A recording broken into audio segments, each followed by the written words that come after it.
আজকের দিনটা ছিল 24শে মে। আজকে হচ্ছে শনিবার। এখন প্রায় ওই দুপুর 11:30টার মতন বাজতে যাচ্ছে। আমরা নামচি থেকে বেরিয়েছি ওই 10টার দিকে। তারপর সেখানে মনেস্ট্রি দেখে আমরা এখন যাচ্ছি রাবাংলার পথে। সেই রাস্তাতেই পরে হচ্ছে টেমিটি গার্ডেন, যেটা হচ্ছে সিকিমের একমাত্র চায়ের বাগান। রাস্তাতেই পড়ে আর নামচি থেকে 8 ঘন্টা মতন লাগে। সেখানে এসে আমরা টিকিট কেটে নিয়েছি। এরপরে টি গার্ডেনটা একটু ঘুরে দেখবো, আর আশেপাশে প্রচুর খাবার দোকান ছিল।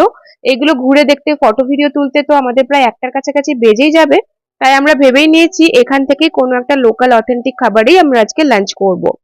এখানের এই বিশাল পতাকাগুলো দেখতে এত ভালো লাগে আর এত সুন্দর হাওয়া দিচ্ছিল। ওয়েদারটা ভীষণ আরামদায়ক ছিল, না ঠান্ডা না গরম। চারিদিকের মেঘগুলো একদম রাস্তা পর্যন্ত নেমে এসেছে। পাহাড়ে ঝকঝকে ওয়েদার যেমনটা ভালো লাগে, সেরকম এই মেঘের খেলাও পাহাড়ে কিন্তু দেখতে ভীষণ ভালো লাগে। এখানে ঘোড়ায় চড়ে ঘোরার ব্যবস্থাও ছিল, তবে এই সরু রাস্তা দিয়ে আমরা আর ঘোড়া নিইনি। সেজন্য পায়ে হেঁটে কিছুটা ঘুরে সুন্দর সুন্দর ফটো ভিডিও নিয়ে তারপরে আমরা চলে এসেছিলাম এখানেরই পাশে একটা রেস্টুরেন্টে। এখান থেকে ভাবলাম যে মোমো, চিকেন থুপ্পা এই সমস্ত কিছুই অর্ডার করব। আমরা সে সমস্ত দিয়ে আজকে লাঞ্চ সারলাম। গরম গরম চিকেন থুপ্পা খেতে কিন্তু বেশ ভালো লাগলো। তবে তোজোকে এগুলো দিইনি, তোজোর জন্য হচ্ছে ভেজ থালি অর্ডার করেছিলাম, যাতে ডাল, তারপরে হচ্ছে ভাত সমস্ত কিছু দিয়েছিল। খাওয়া দাওয়া করে আমরা 1:30টার সময় আবার বেরিয়ে পড়েছিলাম বাংলার উদ্দেশ্যে।